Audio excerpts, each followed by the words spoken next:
Hello बच्चों, आप सभी का द सक्सेस ट्री में स्वागत है। आज के इस सेशन में हम प्रश्नावली 1.1 के क्वेश्चन के अगले क्रम में बात करेंगे। क्वेश्चन नंबर 3 और क्वेश्चन नंबर 4। तो आइए बिना देर किए हुए शुरू करते हैं। Question number 3। क्वेश्चन नंबर 3 क्या कहा है? क्वेश्चन नंबर 3 में कहा है कि निम्नलिखित को p by q के रूप में व्यक्त कीजिए जहां p और q पूर्णांक है नॉट इक्वल टू 0। मतलब हमें इसे परिमेय संख्या के रूप में दिखाना है। इसमें टोटल 3 प्रश्न हैं, 2 प्रश्न एक टाइप के हैं। तो मैं दोनों में से एक प्रश्न और एक दूसरा टाइप का है, उस दोनों को देखेंगे। यानी टोटल 3 प्रश्नों से 2 प्रश्न। पहला हम देखते हैं क्वेश्चन नंबर 2। क्वेश्चन नंबर 2 में क्या दिया है? 0.4 और 7 में बार है। इसे हमें p by q के रूप में दिखाना है। अब देखिए, सबसे पहले हम लिखेंगे मान। ऐसे प्रश्नों के लिए मैंने एक अलग से वीडियो बनाया है, वहां में जाके आप देख सकते हैं। x equal to 4.7। इसका मतलब क्या है कि 7 बार बार रिपीट कर रहा है। क्या हो रहा है? बार रिपीट। या ऐसे भी कर सकते हैं, ये लिख दिए, इसका मतलब हम यहाँ लिखेंगे 4.7 डॉट डॉट डॉट डॉट। ठीक है, इसको हम समीकरण 1 मानेंगे। अब चूंकि दशमलव के बाद कितना ऐसा अंक है जो रिपीट हो रहा है 1, तो हम दोनों तरफ 10 से, ठीक है, तो दोनों तरफ 10 से गुणा करना। दोनों तरफ 10 से गुणा करने पर, ठीक है, करने पर तो 10 से गुणा करेंगे तो 10 1, और जब 10 से गुणा करेंगे तो ये दशमलव 1 अंक उधर चला जाएगा, यानी 4 के बाद 4.777। ये हमारा हो गया समीकरण 2। अब हम समीकरण 2 में से 1 को घटाएंगे, तो यहाँ लिख देंगे 2 - 1। इसी को आप थोड़ा लैंग्वेज में लिख सकते हैं कि समीकरण 2 में से समीकरण 1 को घटाया। जगह की कमी इसमें मैंने नहीं, आप लिखिए। तो 2 कितना है? 10x में से x गया 9x, ठीक है, और 4.777 में से इतना जब माइनस होगा कितना आएगा? यहाँ कर लीजिए 4.777, यहाँ 2.4777, 3 अंक ही मैंने लिखा है। जैसे यहाँ 4.774 और यहाँ 7 को मैंने 3 ही तक लिखा है ताकि ये बराबर रहेगा।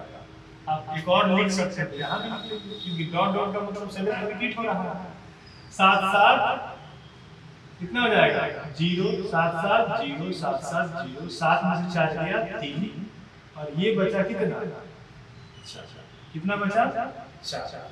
यानी कितना आया? 4.3। दशमलव के बाद 0 का कोई वैल्यू नहीं होता।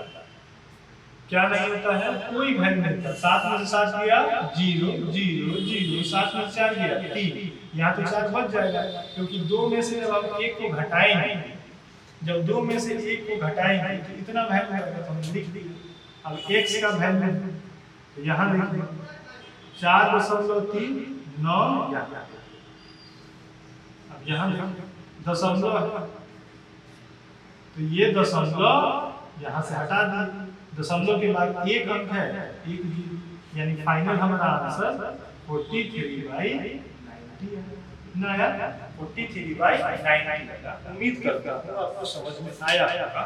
अगले प्रश्न चलते हैं। प्रश्न संख्या 3। प्रश्न संख्या 3। प्रश्न संख्या 3 क्या कह रहा है? तो प्रश्न संख्या 3 में बोला है 0.001 इस पे है यानी रेट। सबसे पहले माना x बराबर 0.0.1 क्या रिपीट हो रहा है, फिर 0.0.1 फिर क्या 0.0.1। अब इसको हम क्या मान लेंगे, समीकरण ए। जरूरी नहीं कि 3 बार रिपीट करके लिखिए, 2 बार रिपीट करके आप लिख सकते हैं। अब दशमलव के बाद 3 अंक रिपीट हो रहा है, तो हम क्या करेंगे, दोनों तरफ 1000 3 मतलब 3 को 10 के प्रोडक्ट से यानी 1000 से यानी 1000 से गुणा करना है। दोनों तरफ 1000 से गुना करने, ठीक है। तो कितना हो जाएगा, ये हो जाएगा हमारा 1000x, इधर 3 अंक के बाद दशमलव पड़ेगा 1 2 3 यानी 1.001 ये हो गया हमारा समीकरण 2। क्योंकि 3 अंक के बाद दशमलव पड़ेगा, कितने अंक के बाद पड़ेगा, 3 अंक के बाद दशमलव पड़ेगा, ठीक है। कितने अंक के बाद दशमलव पड़ेगा, 3 अंक के बाद। तो यहाँ 1000 से गुणा किए तो यहाँ क्या आया 0,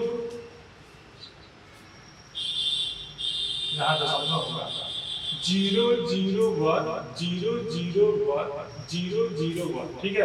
अब 1000 से गुणा किए तो 1 2 3 1 के बाद आ गया। अब क्या करेंगे, 2 में से 1 को माइनस करेंगे। तो जब 2 समीकरण 2 में से 1 को माइनस करेंगे 1000x में से 1 x जाएगा तो 999 होगा ना। और यहाँ देखिए, यहाँ साइड में 1 1.001 यहाँ देखिए दशमलव के सामने दशमलव 0.001 ठीक है। ये 0 हो गया 0 हो गया 0 हो गया 0 हो गया 0 0 कितना आया 1 आया, कितना आया 1 आया। तो x का वैल्यू कितना आ जाएगा 1/999। देखिए यहाँ 2 में से 1 घटाया तो 2 का वैल्यू कितना है 1000x में से x माइनस हो रहा है 999। अब इधर को इधर से माइनस करना है तो ये वाला यहाँ लिख दीजिए, दशमलव के बाद 2 4 6 अंक, ये वाला जब लिखेंगे ना तो इस दशमलव के बाद 6 अंक ही लिखेंगे। तो हमने 6 अंक लिख दिया 001 फिर 0 0 यानी कितना आ गया 1 आ गया 1/999। तो सवाल नंबर तीसरा हम लोग देख लिया। सवाल नंबर चौथा है, सवाल नंबर क्या है चौथा है। चौथा इसी कंसेप्ट पे आधारित है। आइए सवाल नंबर चौथे को हम देखते हैं। सवाल नंबर चौथा क्या कहता है कि 0.999 इसको क्या दिखाना है p/q के रूप में व्यक्त करना है। क्या करना है 0.999 डॉट डॉट डॉट को p/q के रूप में व्यक्त करना है। बोला है क्या आप अपने उत्तर से आश्चर्यचकित हैं? अपने अध्यापक और कक्षा के सहयोगियों के साथ उत्तर की सार्थकता पर चर्चा करें। ठीक है, पहले इसको सॉल्व करते हैं। इसी कांसेप्ट पे सॉल्व करते हैं। यहाँ क्या देख पा रहे हैं कि ये 9 रिपीट हो रहा है। क्या हो रहा है रिपीट, ठीक है। तो माना x बराबर 0.9999 लिख दिया। अब देखिए दशमलव के बाद रिपीट यानी पुनरावृत्ति, किसका रिपीटेशन हो रहा है 1 अंक। हमने इसको समीकरण 1 माना। अब चूंकि दशमलव के बाद एक ही अंक है जिसका रिपीटेशन हो रहा है तो हम गुणा करेंगे 1 10 से दोनों तरफ। तो दोनों तरफ 10 से गुना करने, ठीक है। तो दोनों तरफ जब 10 से गुना करेंगे तो ये तो 10x बन जाएगा। ये कितना हो जाएगा दशमलव 1 अंक आगे चला जाएगा 9.999 9 9 9। ठीक है, ये हमारा समीकरण 2 क्या हो गया 2। अब हम समीकरण 2 में से एक को माइनस कर 10x में से दिया, 10x में से एक को x माइनस होगा 9x, फिर इसके यहाँ माइनस करने के लिए 9.999 दशमलव के सामने दशमलव 9 दिया, 3 को अंक था इसीलिए 3 अंक ही आ गया 9 9 0 9 9 0 9 9 0 कितना आया 9 x बराबर 9 बटा 9 बटा 9 यानी x बराबर कितना आ गया 1 आ गया। x बराबर कितना आ गया 1 आ गया। देखिए ये बेहद रोचक चीज है कि 0.9999 को जब हमने सॉल्व किया तो इसका वैल्यू 1 आया, बिल्कुल शौक वाला बात है। लेकिन अब इसका कारण समझिए, कारण ये है कि ये 0.999999 बढ़ते जा रहा है, अनंत तक जा रहा है। इसका वैल्यू चूंकि इसलिए 1 आया क्योंकि जैसे जैसे ये 9 अनंत की ओर बढ़ रहा है ये एकदम 1 के पास होते जा रहा है, और इसका जो वैल्यू है 1 इसलिए आया क्योंकि ये 0.999999 ये एकदम 1 के पास है, मतलब इसमें और 1 में ना के बराबर डिफरेंस है, इसीलिए ये 1 के बराबर आता है या आया।